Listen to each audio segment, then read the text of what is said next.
You actually have 2 seasons of life, up to age 7, and then that age of 17 to 24 for most people, where you're like, your brain's growing again. You're more sponge-like, or you're subconsciously more open to learning and changing in your energy and your mindset. But what happens is, by the age of 25, your thought patterns, your default patterns are pretty well set.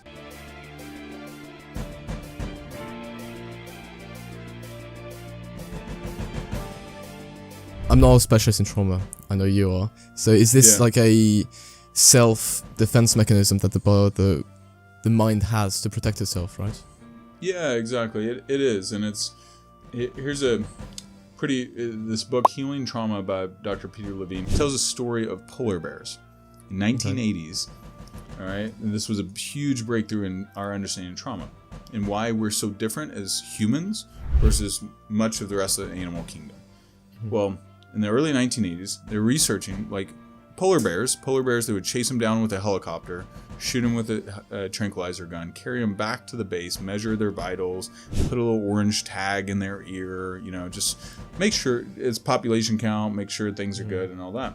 They'd release them back out in the wild. Well, for decades, researchers were befuddled or deeply confused. Why on earth do these polar bears, as the tranquilizer is wearing off, why do they make frantic movement? And they couldn't figure it out. Like, basically their legs were moving a lot. Well, then one day a researcher in the 1980s played the video in slow motion. And they realized what the polar bear was doing was it was running off the energy. Because last time it was conscious, it was being chased by this hunky, like this giant metal machine flying through the air that's, the polar bears used to be in the top of the kingdom, right? Well, now it wasn't. And so it had actual trauma that it was energetically releasing, and its body is programmed to release it. Wow. What do we do as humans? We go through something really crappy as a kid. Our parents don't know how to help us self-regulate. We freeze. We hold on to it, sometimes for the rest of our lives. And then we carry that into our marriage. We carry that into our business. We pass that on to our children.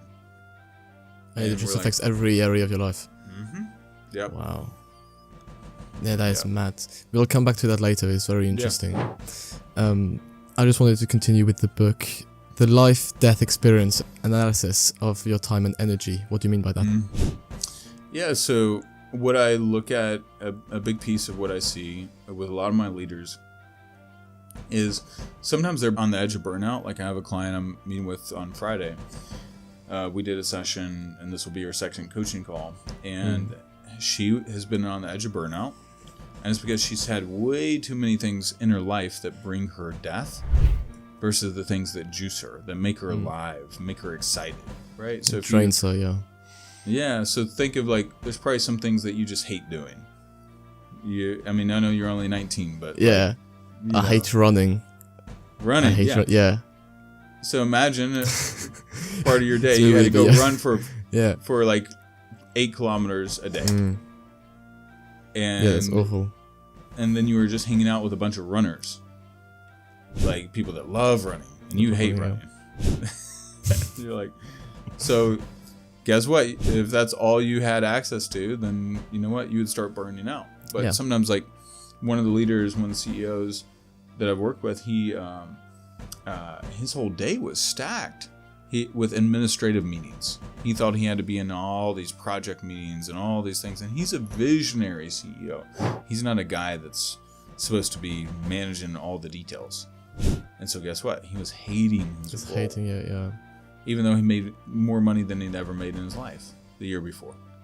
He's like ready to burn the ship and get out of the business. Because he's just miserable. But then we started deleting all those things that gave him death. Negative cues. Putting in.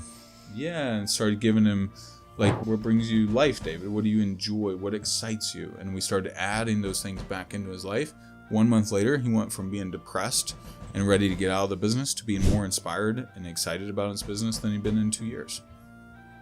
Yeah, do you know, thinking back, my example was very bad because it's funny because as a way to challenge myself, I just signed up for a marathon here in Lancaster. Yeah. So I'm forcing myself to run because obviously running is good. So that was a bad example, but I do understand what you're saying. Yeah. And yeah, how to create a power positioning statement that anchors your identity to your career or business vision. Yeah, good question. So, what you end up doing to create a power positioning statement, so you think of this bold statement, like let's see, for example, mine is I'm America's top neuro rewiring coach, and I help high performers rapidly release trauma and PTSD and rewire their nervous system for their highest levels of success. And it's because the nervous system is so much deeper than the mindset. So you identify words that resonate with who you really are, that fits the market need. What do people really need, and who are they really?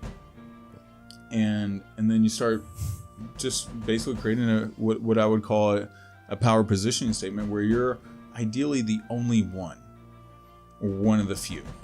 So you don't want to be the best of like 1,000, because it's kind of hard to be known as the best. You ideally want to be known as the only one, or one of the very few in the specialized fields. Yeah, exactly. Okay. It's funny how you say about being known, because I saw somewhere a client that said he considers you as the most famous entrepreneur he's never heard of. Yeah. And so what's your relationship with fame, and what went through your mind when you heard that? That I need to do more work on getting myself known. that's when I first heard that. So, but it's just part of the journey, and so I don't have issues with it. But yeah, ultimately I was like, okay, I gotta get myself out there a little bit more. It's like an awakening call. You're like, okay, I've got to double my efforts. Amazing. Yeah. You mentioned that how to double your neuroplasticity for 2 to 12 days, and why is it beneficial in any way for the average person, and how do you do it? Yeah.